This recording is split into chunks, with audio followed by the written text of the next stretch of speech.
Semangat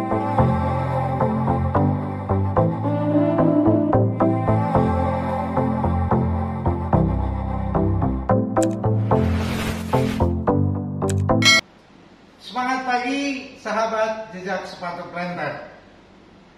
Bertemu kembali di channel jejak sepatu planter setelah sekian lama tidak ada mengeluarkan konten baru karena berbagai kesibukan.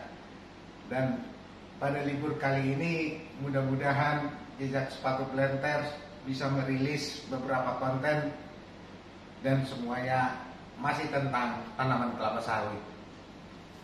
Dan di pagi hari ini jejak sepatu planter ingin berbagi tentang potensi produksi dan target produksi. Jadi kita akan bicara tentang potensi produksi dan target produksi.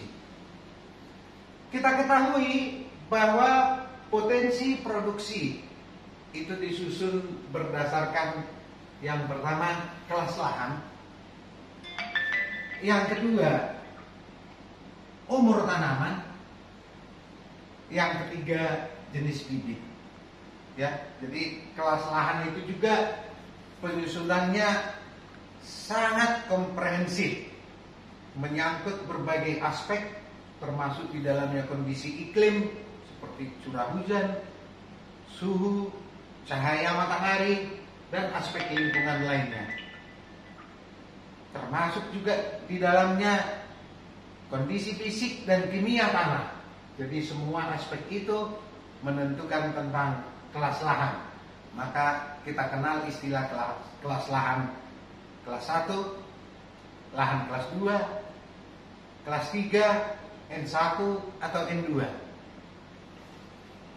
Untuk kelas lahan ini kami sudah pernah sampaikan di konten sebelumnya. Yang kedua, potensi itu dipengaruhi juga oleh umur tanaman.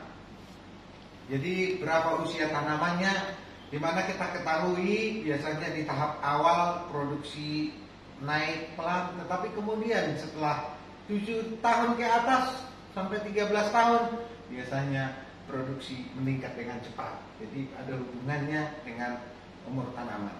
Begitu juga dengan jenis bibit, karena ini menyangkut berat janjang rata-rata dan jumlah janjang per pokok.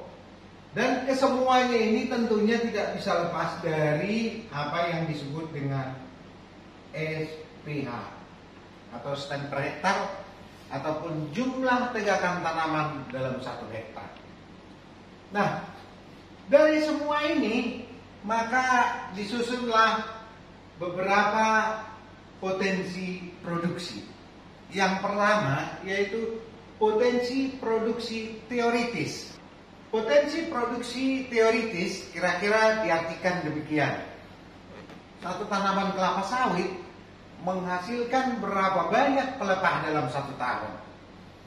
Dari sekian banyak pelepah tersebut, berapa banyak yang menjadi bunga betina. Kemudian dikalikan dengan berat janjangnya dan dikalikan dengan SPH-nya. Jadi misalnya, ini sebagai contoh saja. Jika tanaman kelapa sawit menghasilkan pelepah 24 dalam 1 tahun, dan di antara 24 tersebut misalnya 80% menghasilkan bunga betina, dan dari 80% tersebut menjadi tandan sebanyak 18 tandan dengan BJR sekitar 15 kilo, berarti dapat menghasilkan sekitar 40 ton per hektar per tahun. Itu secara teoritis. Jadi jumlah pelepah yang dihasilkan, berapa jumlah pelepah tersebut yang menghasilkan bunga betina, dan berapa nanti akan menjadi buah, dan berapa berat janjangnya, itu semua dikalikan. Kemudian dikalikan dengan SPH-nya. Jadi secara teori betul-betul dia, biasanya ini sangat tinggi.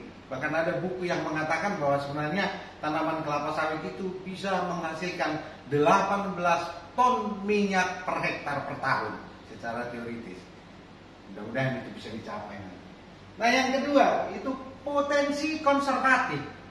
Potensi konservatif disusun berdasarkan kelas lahan, umur tanaman, jenis bibit, SPH dikali dengan berat janjian biasanya. Sehingga ini murni konservatif. Atau ada juga yang langsung mencaplok dari apa yang dihasilkan oleh penyedia kecambah. Misalnya penyedia kecambah menghasilkan atau penyedia bibit menyampaikan bahwa pada umur 10 tahun kelas lahan nomor 1 akan menghasilkan 32 ton per hektar per tahun, maka langsung dicaplok seperti itu. Itu namanya potensi konservatif. Yang ketiga yaitu potensi realistis. Potensi realistis ini lebih spesifik, yaitu suatu potensi yang disusun berdasarkan pencapaian di areal atau daerah tersebut. Jadi ini bisa lebih tinggi dari apa yang disampaikan oleh penyedia bibit. Misalnya, ya, kalau areal kita tanami dengan baik, kita rawat dengan baik, dipanen dengan baik, semua dengan kondisi yang terbaik, maka bisa menghasilkan 36 ton per hektar per tahun. Sementara secara potensi konservatifnya dari penyedia kecambah misalnya hanya 32 ton per hektar per tahun. Jadi masih lebih tinggi biasanya yang realistis ini dibanding dengan yang konservatif. Dan banyak yang menggunakan potensi realistis ini sebagai penyusunan untuk target produksi. Nah, yang terakhir adalah potensi produksi optimistik. Nah, ini yang menarik sekali. Yaitu potensi produksi realistis yang sudah dicapai ditambah lagi dengan perbaikan atau improvement yang sudah dilakukan. Jadi dalam hal ini, di dalam menyusun target produksi optimistik, kita sangat mempertimbangkan tindakan-tindakan perbaikan yang sudah dilakukan. Apa saja itu? Misalnya, pemupukan yang benar-benar 5T.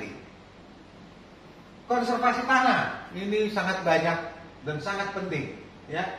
Misalnya pembuatan teras atau perbaikan benteng teras, tapak kuda, pembuatan rora, ada yang disebut parit N, itu untuk menampung air, ada embung atau waduk, pengairan dengan hidram, dengan gravitasi dan lain-lain.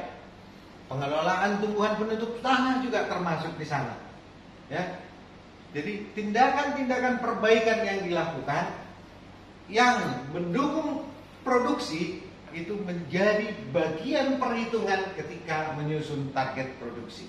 Nah, termasuk juga di dalamnya lagi aplikasi bahan organik seperti tandan kosong, limbah cair, solid, kali, abu boiler dan lain-lain. Ya, yang penting bagi tanaman kelapa sawit. Ya, dari semua ini jika sudah dilakukan secara benar dengan sistem best management practice, maka akan menjadi perhitungan di dalam penyusunan target produksi. Oleh karena itu, jika pimpinan-pimpinan kita menentukan target produksi yang menurut kita sangat tinggi, tentunya sudah mempertimbangkan hal-hal berikut ini. Jadi itu bukan sesuatu yang tidak bisa dicapai, tetapi karena sudah memperhitungkan berbagai aspek, di mana aspek-aspek tersebut harus dikerjakan secara best management practice. Dengan demikian, dengan penjelasan ini, harapan kita industri kelapa sawit akan semakin maju dan kita akan semakin memperkecil kesenjangan hasil, di mana masih kita dapatkan kesenjangan hasil yang cukup signifikan di areal pertanaman kita, di mana dengan semakin meningkatnya atau dengan semakin tingginya produksi tanaman kelapa sawit kita, harapan kita tentunya adalah suplai CPO akan cukup. Dengan suplai CPO yang cukup, semoga tidak terjadi lagi kelangkaan minyak goreng dan emak-emak tidak perlu harus cerewet lagi. Semoga penjelasan singkat ini bermanfaat. Salam jejak sepatu planters, semangat pagi.